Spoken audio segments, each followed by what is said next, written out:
guys, welcome back to my channel. So this year I am going to be participating in the 2015 BookTubeAthon. I did the Christmas version over December, but I did not do the full version last year, so this will be my first year doing the full week-long version. I'm kind of excited. There are 7 book challenges and it takes place over 7 days, so the idea of it is to really read a book a day, and there are different challenges for what books to read. If you have any interest in joining me, I will be putting the information down below, information about when it's happening and what the challenges are and how you can participate, and it's just a big celebration of reading over a week. So today I wanted to give you guys my TBR pile for the week. The first challenge is read a book with blue on the cover, so I decided to read Ink and Bone by Rachel Caine. You may notice a few of these are from my Comic-Con haul. It seemed just like good timing that I just got this huge stack of books and now I have an excuse to try to read 7 of them in a week. So this book was from my Comic-Con haul. It is about what might have happened if the Library of Alexandria never burned down, only I think it's in like modern day, or at least more modern than the library was when it was burned down. So we will see. This book's been getting talked about a lot, so I really wanted an excuse to read it. The next challenge is read a book with the author who has the same initial in their last name as you do. So an author whose last name starts with the same letter that your last name starts with. So my last name starts with L, so I decided to read Champion by Marie Lu. This is the 3rd in the trilogy. I have already read the first 2. I thought that they were good, but not great. Like, they were doing everything well, but nothing that they were doing was surprising me. So I've been kind of putting off reading the whole series, but this seemed like a good option for the challenge since her last name is Lu. The next one is read someone else's favorite book. So it could be a friend, a relative, someone you know on the internet.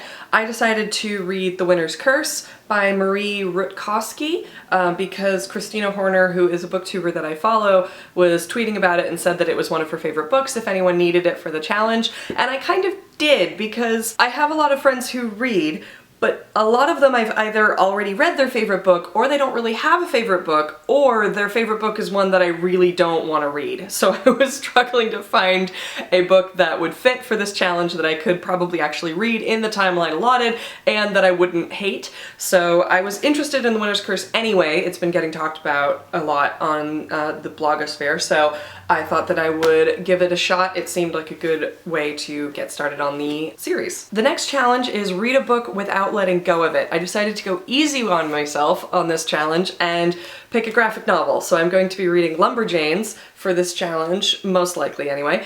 It really will probably only take me an hour and a half to 2 hours to read it, so I should be able to manage that without letting go of it. I won't have to like break for meals or anything major. And I've been meaning to read it anyway, so this was kind of just a good excuse. The next one is just read a book that you really want to read. So I decided to go with Every Last Word from Tamara Ireland Stone.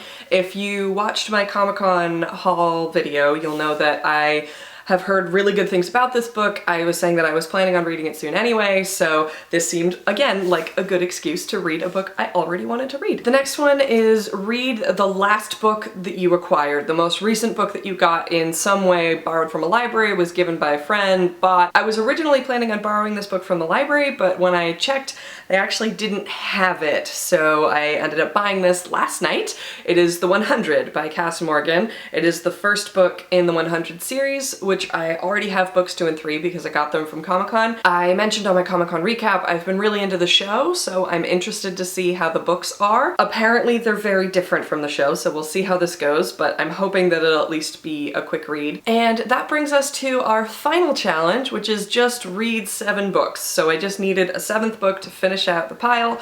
I'm actually stuck between 2 right now. I am stuck between Watch the Sky by Kirsten Hubbard and The Paper Magician by Charlie N. Holmberg. So I will have to figure out which one of these it's gonna be. I might just read like the opening chapters of each one and decide from there if I have time, or I might just pick one and run with it. I don't know, we'll find out. But they both look fairly short, so I will hopefully be able to finish them pretty quickly, because my guess is that by the 7th day I'll be a little bit behind. So the challenge starts on August 3rd, so this coming Monday. I will hopefully have time to film in progress videos throughout the week, but I don't know if I will be able to. I might be busy with other things, so we will see. I will hopefully be able to do some sort of update midweek, but if not, I will update you at the end of the week as to how I did, and whatever I finished, I will tell you what I thought of it.